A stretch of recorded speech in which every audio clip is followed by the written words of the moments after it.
ಬೃಹತ್ ಮರ ಬಿದ್ದು 3 ವರ್ಷದ ಬಾಲಕಿ ಸಾವನ್ನಪ್ಪಿದ ಪ್ರಕರಣಕ್ಕೆ ಸಂಬಂಧಪಟ್ಟಂತೆ ಬಿಬಿಎಂಪಿ ಅರಣ್ಯ ಅಧಿಕಾರಿ ವಿಎಲ್ ಸ್ವಾಮಿ ಪ್ರತಿಕ್ರಿಯೆಯನ್ನ ನೀಡಿದ್ದಾರೆ. ಮರ ಬುಡ ಸಮೇತ ಬಿದ್ದ ಕಾರಣ ಮಗು ಸಾವನ್ನಪ್ಪಿದೆ. ಮಳೆ ಬಂದಾಗ ಮಕ್ಕಳನ್ನ ಹೊರಗೆ ಕರೆದುಕೊಂಡು ಬರಬೇಡಿ. ಮುಂಜಾಗ್ರತವಾಗಿ ಒಣಗಿದ ಮರಗಳನ್ನ ತೆರವು ಮಾಡ್ತೀವಿ. ಬಿಬಿಎಂಪಿ ಅರಣ್ಯ ಅಧಿಕಾರಿ ವಿಎಲ್ ಸ್ವಾಮಿ ಹೇಳಿಕೆಯನ್ನ ನೀಡಿದ್ದಾರೆ. ಬೆಂಗಳೂರಿನಲ್ಲಿ ಮೊದಲನೇ ಮಳೆಗೆ ಸಂಜೆ ಸುರಿದ ಬಿರುಗಾಳಿ ಹಾಗೂ ಜೋರು ಮಳೆಗೆ ಸುಮಾರು 30 ಮರ ಹಾಗೂ 48 ಬೃಹತ್ ಕೊಂಬೆಗಳು ಬಿದ್ದಿದ್ವು. ಯಲಹಂಕ ಹಾಗೂ ನಮ್ಮ ಪೂರ್ವ ವಲಯ ಮತ್ತು ದಕ್ಷಿಣ ವಲಯದಲ್ಲಿ ಹೆಚ್ಚಿನ ಮರಗಳು ಬಿದ್ದಂಥ ಮತ್ತು ಕೊಂಬೆಗಳು ಬಿದ್ದಂಥ ಪ್ರಕರಣಗಳು ದಾಖಲಾಗಿದ್ವು.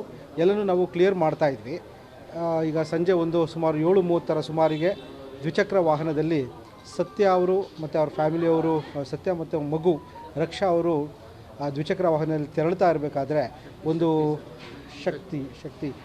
ತೆರಳುತ್ತಾ ಇರಬೇಕಾದ್ರೆ ಒಂದು ಹೊಂಗೆ ಮರ ಬುಡ ಸಮೇತ ಅವರ ದ್ವಿಚಕ್ರ ವಾಹನದ ಮೇಲೆ ಬಿದ್ದಿದೆ. ಮಗುನ ಬೌರಿಂಗ್ ಹಾಸ್ಪಿಟ್ಲಿನಲ್ಲಿ ಸಾಗಿಸುವಂಥ ಸಮಯದಲ್ಲಿ ಮಗು ತೀರ್ಕೊಡ್ತು. ಇದೊಂದು ಬಹಳ ದುರದೃಷ್ಟಕರ ಸಂಗತಿ.